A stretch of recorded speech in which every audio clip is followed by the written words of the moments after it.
What's up mga kabubong? Welcome to Caspar Roofing Channel. I'm Paul Castillo at kung isa ka sa mga homeowners or business owners na nagkakaproblema ng tulo ng inyong bubong, lalo na sa may inside gutter or center gutter, this video is for you. Pero bago yan, syempre, please don't forget to like and subscribe because it's time to raise it up. So yun nga, medyo mahirap umakyat sa taas ng bubong. Kaya mapapansin nyo, naka full body harness tayo. Yung pinaka-importante sa lahat. At for the safety pa rin natin, di ba? Safety natin yon. Lalo na pag mga 8th floor yung height ng building. At hindi lang 8th floor, kahit mababa, kahit isang floor, dapat naka full body harness tayo. Yun nga lang, syempre, kung mapapansin nyo sa aming mga previous video, yung iba din naka full body harness, even ako, basta make sure lang na safe yung pag-akyat natin ng bubong. At ito ay ginagawa lang to talaga ng mga sanay sa bubong. Pero syempre, kahit sanay ka sa bubong, o ganun pa rin ang naka-safety. So yun, dito nga tayo sa taas ng bubong at isa sa naging problema dito na nakikita ko ay ito. So yun, ang center gutter. Kasi yung laylayan ng bubong niya, ang laylayan ng in-install nila ng roof ay almost 1 inch or wala pa sa 1 inches. So standard kasi niyan 4, pero syempre considering na center gutter siya, syempre magtira tayo para sa proper maintenance. Kaya naging ganito siya. Yun nga lang, syempre, yung naging solusyon ay dapat yung gutter mo hindi dito kasi nagkakaroon ng backflow yan. Lang na pag yung slope niya ay tulad nito, hindi siya naka-slant. Unlike nito, ito naka-slant. Medyo bababa. Ito kasi ay medyo mataas. Medyo slope. Ito kasi hindi siya ganun kano yung slope. Kaya kailangan maglagay tayo ng counter flashing para ma-prevent yan yung backflow na pagpasok sa loob ng ating building or ng ating bahay. So kaya kailangan natin maglagay ng counter flashing simula dito hanggang dito. Safe na yon kasi kahit lumakas yung tubig dyan, papasok dyan, hindi yan papasok. Basta kailangan isilat lang natin. Okay, so gagawin natin dito ay lalagyan natin ng flashing. Kasi ito 0-0 na oh. Parang wala pang 1 inch yung laylayan niya. So standard kasi yan 4. Yun nga lang kasi kung maglagay nga siya ng 4 inches sa laylayan, wala nang ano para sa maintenance. So kailangan maglagay tayo dito ng counter flashing kasi nagba-backflow yung tubig dito.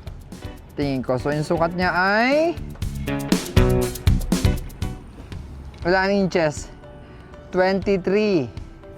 So dapat mga 23 lagyan natin siya ng counter flashing. 23 tapos pagdating mo dito 44. Pag gusto mo hanggang doon, pero dapat 23 lang. Diyan yan tumutulo. Silang piraso yan. Isa, dalawa, tatlo, apat, 5. 5 counter flashing.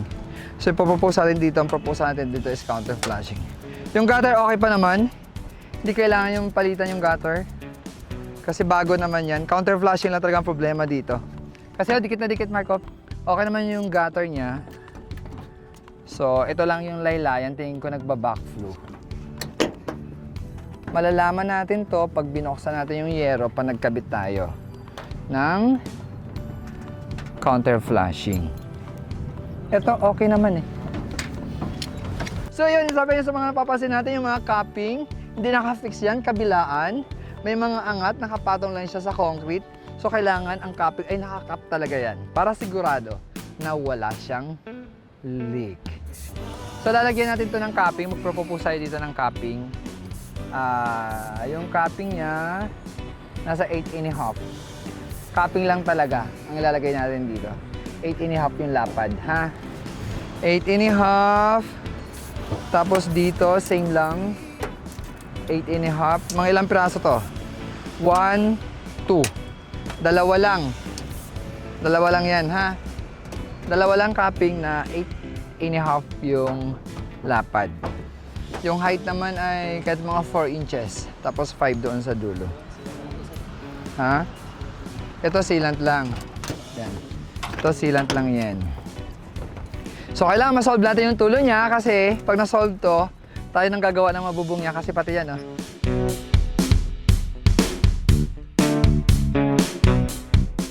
Kung pwede lagyan ng cup, hindi nakasemento naman, pero kasi hindi siya nakakap. Pwede tayo mag-provide dito ng capping. Siguro mga 4. 4.5. 4.5. Tapos diretso dito. Mga at least 14. Mark ka. Nakuha mo ito, Mark? Yan. 4.5. Tapos dito standard naman. Ito, hindi sila nag-capping din. Dapat patong na lang natin yan. So, 8.5 din. So, kailangan natin ng 8.5. 1, 2, 3, tatlo. Tapos, ito, sige. Capping na natin to. 8.5, buuin na natin. 1, 2, 3, 4. Apat to. Kasi ito, nakayero naman eh. Diba? Sila ito lang sa gilid. So, 4 na piraso. 4 na pirasong capping na 8.5. And then, yung counter flashing natin, 5 piraso. Sabi nga ng maintenance dito na Sir Joey, shoutout sa'yo. Bakit daw tumutuloy yung bubong nila? Ay, kakakabit lang nito. Bagong installation na to. So, yun. Ang dahilan ng pagtulo ay merong hindi tama ang paka-install. Hindi maging maganda yung methodology ng installation ng installer nila dati. So, yun. Abangan nyo yung aming next video. Yung transformation ng kaniyang bubong. And hopefully, masolve yung tulo niya. Dahil marami kayong mga next project dito na ini-aim. At hopefully, masatisfied sila. At saka, yung pagkakaiba lang ng materials namin, medyo makapal compared dun sa unang kinabit nila sa canopy. Ipapakita mismo namin yan sa inyo. Kaya ugaliin nyo, palaging kumuha ng roofing expert or professional roofing installer para less expensive.